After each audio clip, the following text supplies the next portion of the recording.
بسم الله الرحمن الرحيم. الحمد لله رب العالمين حمد الشاكرين، الصلاة والسلام على سيد الأنبياء والمرسلين سيدنا ونبينا وشفيعنا ومولانا محمد وعلى آله وأصحابه الطيبين الطاهرين. قدرمنو اوریدونکو د ژوند د لارې د خپرونې مینوالو، السلام علیکم ورحمت الله وبرکاته. ستاسو روغتیا او خوشحالي د پاک رب نه غواړم، په دې هیله چې د صحت او عافیت جامې پر تن ولرئ او خوشحالي مو په برخه وي. دا دی زه محمد یاسین فهیم د ژوند د لارې د خپرونې په وړاندې کولو کې ستاسو په خدمت کې یم. زموږ د نن ورځې د خپرونې موضوع بیا هم له ګناهونو څخه د خلاصون لارې. درنو اوریدونکو، هغه لار چې الله رب العزت موږ پرې له ګناهونو ژغوري، هغه په خپل علم باندې عمل کول دي. بې علمي او عمل کول دواړو ته جهل ویل کیږي. دا خو هر چاته معلومه ده چې د بې علمي مترادف نوم ناپوهي ده، مګر ډیر کم خلک په دې پوهیږي چې د شریعت مطابق عمل نه کولو ته هم جهالت او ناپوهي ویل کیږي. هغه څوک چې په خپل علم باندې عمل نه کوي، هغه ته به تاسو د عالم خطاب نه کوئ، بلکې هغه ته به د جاهل او د ناپوه خطاب کوئ. الله رب العزت په خپل کلام کې د بقرې په صورت کې په اووه آیت کې فرمایي: وَإِذْ قَالَ مُوسَى لِقَوْمِهِ إِنَّ اللَّهَ يَأْمُرُكُمْ أَن تَذْبَحُوا بَقَرَةً قَالُوا أَتَتَّخِذُنَا هُزُوًا قَالَ أَعُوذُ بِاللَّهِ أَنْ أَكُونَ مِنَ الْجَاهِلِينَ.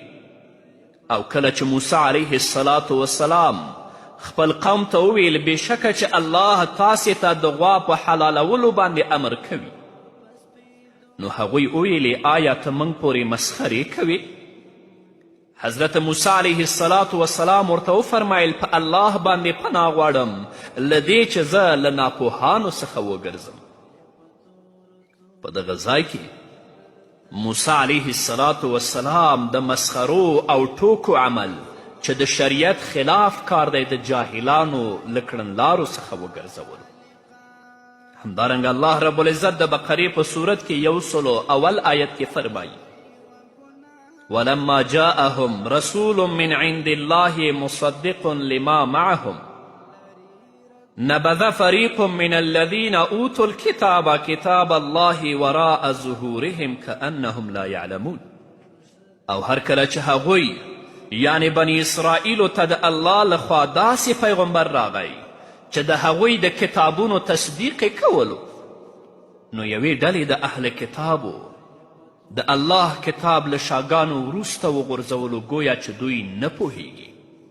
په دغه آیت کې هم الله رب العزت د الله له احکامو څخه سرغړونه او حق ته شا کول ناپوهي وګرځوله، که څه هم دغه خلک اهل کتاب وي او نور علمونه ورسره وي. علامه ابن رجب حنبلی په خپل کتاب کې جامع العلوم والحکم کې لیکي: یوه ورځ محمد رسول الله صلی الله علیه وسلم د علم د پورته کېدلو یادونه وکړه. چا د محمد رسول الله صلی الله علیه وسلم نه پوښتنه وکړه چې علم به څنګه پورته کیږي، حال دا چې موږ قرآن لوستلی او خپلو ښځو او اولادونو ته یې زده کوو. نو محمد رسول الله صلی الله علیه وسلم وفرمیل: تورات به یهودو او انجیل به نصاراو لوستلو، خو هیڅ یې ورڅخه دفع نه کړل، یعنی ګټه یې ورته ونه رسوله. همدارنګه کله چې له عباده بن صامت رضی الله تعالی عنه څخه د دې حدیث په هکله پوښتنه وشوه، هغه وویل که غواړئ د هغه علم په باره کې خبر درکړم چې له خلکو څخه به اول پورته شي، نو هغه خشوع یعنی په لمانځه کې عاجزي او توجه ده. علامه ابن رجب د دې په شرحه کې وایي بېشکه عباده رضی الله عنه داسې وویل: دا ځکه چې علم په 2 قسمه دی، یو هغه علم چې میوه یې د انسان په زړه کې وي، او بل هغه علم چې میوه یې په ژبه باندې وي.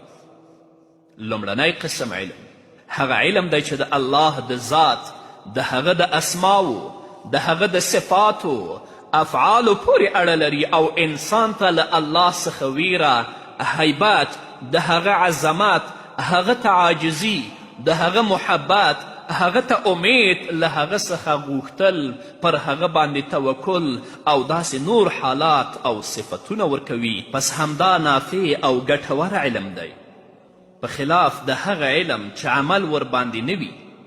لکه څرنګه چې ابن مسعود رضی الله تعالی عنه فرمایي ځینې خلک قرآن لولي چې له مریو څخه یې نه تیریږي، خو کله چې علم په زړه کې پریوځي او بیا پکې کلک او ثابت شي نو فایده او ګټه رسوي.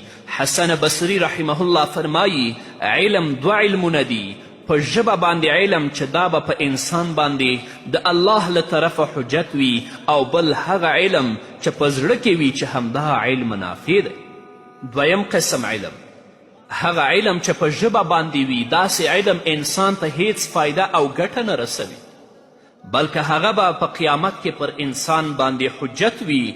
لکه څرنګه چې محمد رسول الله صلی الله علیه وسلم فرمایی القرآن حجت لک او علیک، قرآن به تا لپاره دلیل وي او یا به ستا په مقابل کې جګړه کوونکی وي. نو هغه علم چې له خلکو څخه لومړی پورته کیږي هغه نافع علم دی، کم چې په زړونو کې ورګډیږي او هغه اصلاح کوي او د ژبې علم پر خلکو باندې حجت پاتې وي. خلک به یې سپک ګڼي، نه به خاوندان پر غوښتنو عمل کوي او نه نور خلک چې د وخت په تیریدو سره بیا دغسې د ژبې علم د هغې د خاوندانو په مرګ سره له منځه ځي. په دغه وخت کې به قرآن کریم یوازې په کتابونو کې یعنی په نسخو کې پاتې شي. هغه مهال به څوک داسې نه وي چې په معناګانو یې پوه شي او حدود او احکام یې وپیژني. بیا به په آخره زمانه کې هغه هم له کتابونو څخه پورته شي چې نه به قرآن په کتابونو کې وي او نه د خلکو په زړونو کې، او له هغې وروسته به پر بدو خلکو باندې قیامت قائم شي. لکه چې محمد رسول الله صلی الله علیه وسلم دا موږ ته په خپلو ویناوو کې په پوره توګه څرګنده کړې ده. د بېعمله عالم په ذم او بدي کې له سلفو څخه ډېر اقوال رانقل شوي دي. د نمونې په توګه امام غزالی صاحب په احیاء العلوم کې د حضرت علی کرم الله وجهه قول رانقل کړی. حضرت علی کرم الله وجهه فرمایي زما ملا دوه سړو ماته کړه، اول بې شرمه او بې عمله عالم، دویم ناپوهه عابد. ناپوهه عابد خو په خپل عبادت او پرهیزګاري باندې خلک دوکه کوي، او بې عمله عالم په خپلې بې شرمي او بدعملي باندې خلک بېلارې کوي. همدارنګه امام ابن قیم په خپل کتاب الفواید کې د سفیان بن عیینه قول را نقل کړی دی. هغه فرمایي احذروا فتنة العالم الفاجر و فتنة العابد الجاهل. تاسې د بېعمله عالم او ناپوهه عابد دواړو څخه وویریږئ، فإن فی فتنتهما فتنة لکل مفتون. بېشکه چې د دې دواړو په فتنې کې د هر فتنهګر لپاره آزمایښت دی. ناپوهه عابد خو معلومه ده چې په خپل جهالت سره خلک له پوهې او د هغې په غوښتنو باندې له عمل کولو څخه راګرځوي. فهذا بجهله یصد عن العلم وموجبه وذاک بغیه یدعو الی الفجور. خو بېعمله عالم یې په بد عمل او لارورکي سره بدو کارونو ته رابلي. د علم غوښتنه او تقاضا دا ده چې عمل ورسره وي، او که چیرې عمل ورسره نه وي نو بیا یې خاوند ته د آخرت ګټه او فایده نه رسوي، او نه خو بیا له داسې شخص سره حقیقي علم پاتې کیږي، او که علم ورسره وي هغه به د خولې ژبې او د دنیا د ګټلو علم وي. سفیان ثوري رحمه الله فرمای علم عمل ته آواز کوي، یهتف العلم بالعمل فإن أجابه وإلا ارتح. علم عمل ته آواز کوي، که چیرې هغه ورته ځواب ورکه نو ورسره به پاتې شي، او که ځواب ورنه کړي ورڅخه ولاړ شي. په دې ځای کې باید لږ فکر او غور وکړو چې آیا زموږ د وخت او زمانې عالمان د علم له غوښتنو سره سم تګ کوي، او که دا چې د هغوی او د علم د غوښتنو ترمنځ اوږدې مسافې او لویه فاصله موجوده ده.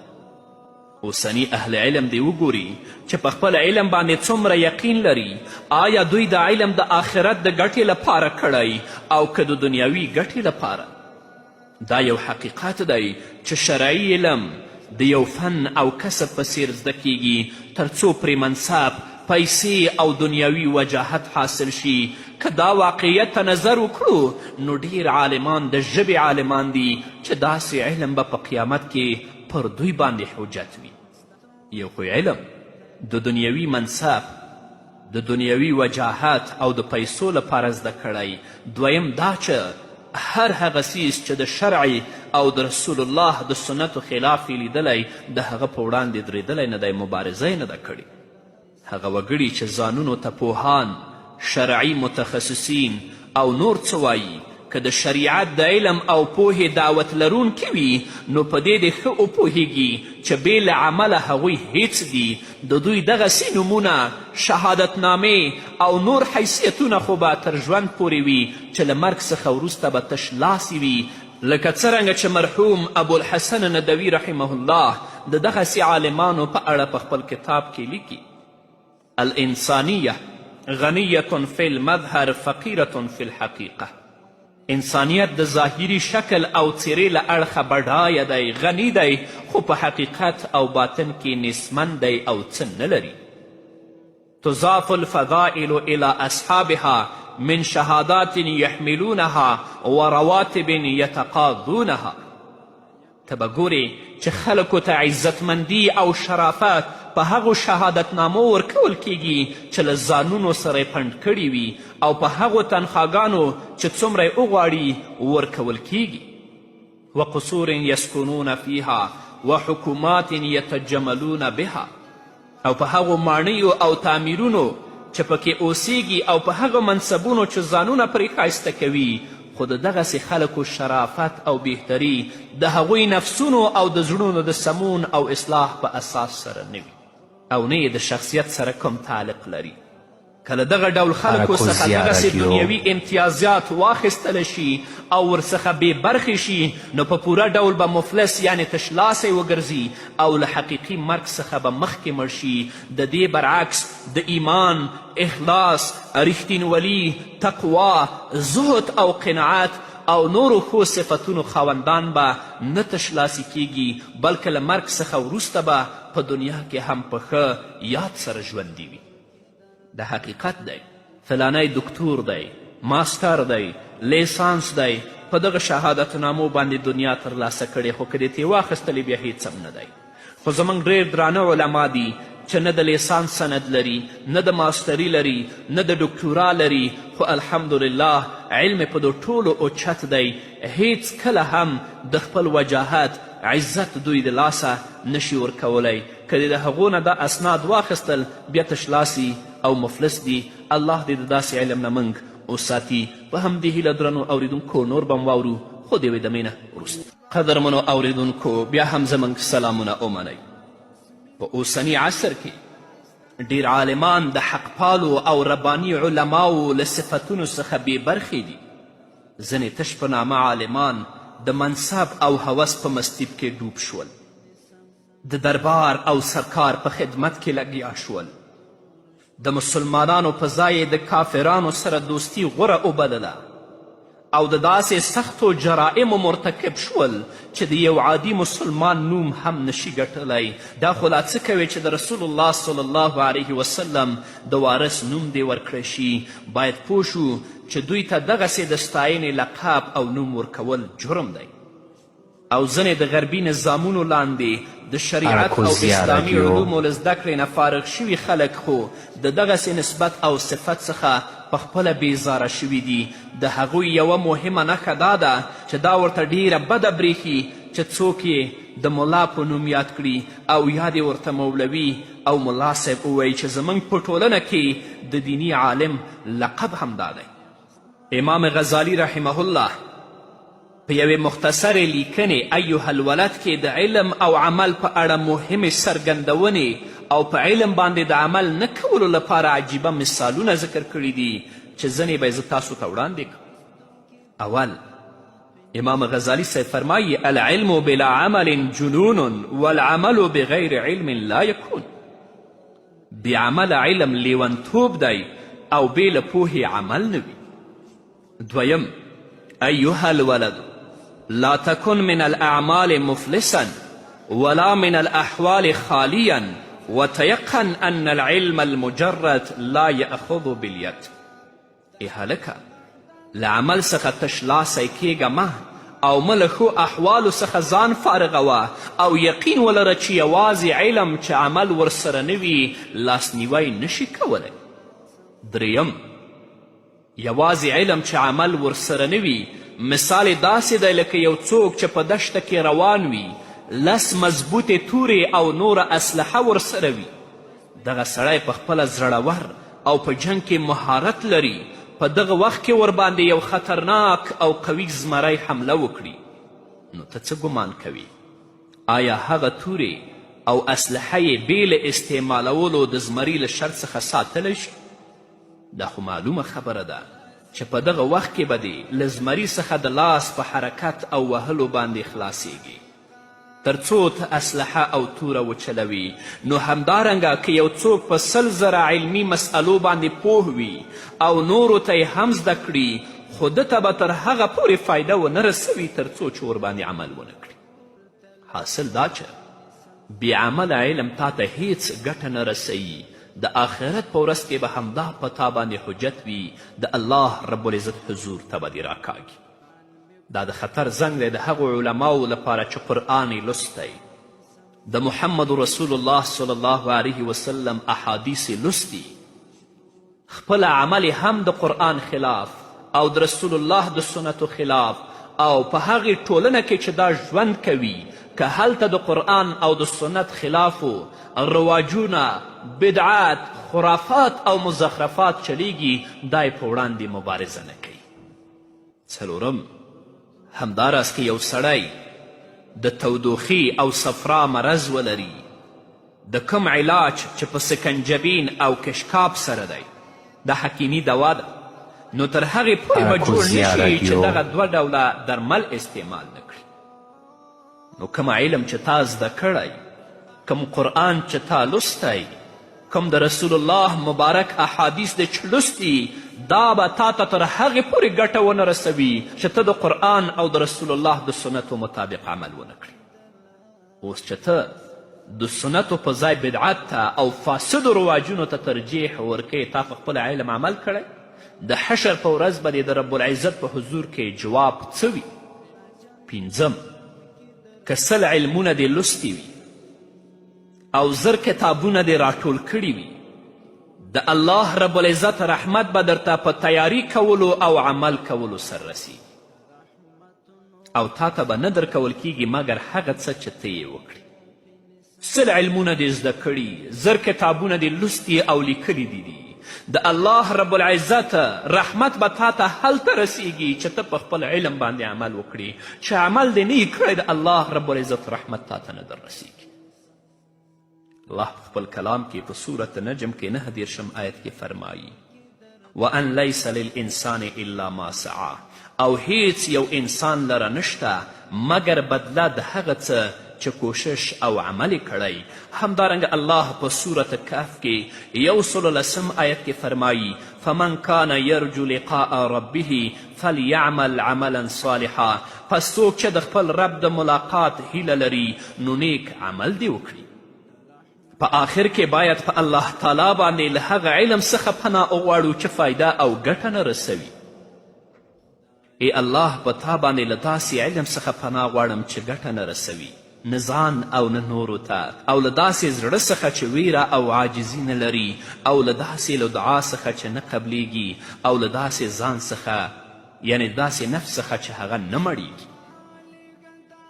الله رب العزت دې موږ په خپلو علمونو باندې عاملان وګرځوي او هغه څه مو چې قرآن او د رسول الله په سنتو کې لستی دي د هغه مطابق دی الله رب العزت موږ ته عمل را په برخه کړي.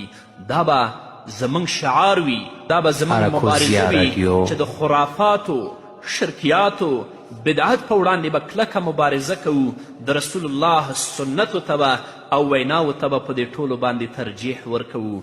او که داسې شو چې بدعت زموږ منشور شه، د رسول الله سنت مو پرېښوده، نو بیا به ذلت شامل د حال د داسې کسانو وي، هم په دنیا کې هم په آخرت کې. الله دې موږ ترې وساتي. نو قدرمنو اورېدونکو دا وه زموږ د نن ورځې خپرونه چې ستاسو درانه حضور ته وړاندې شوه.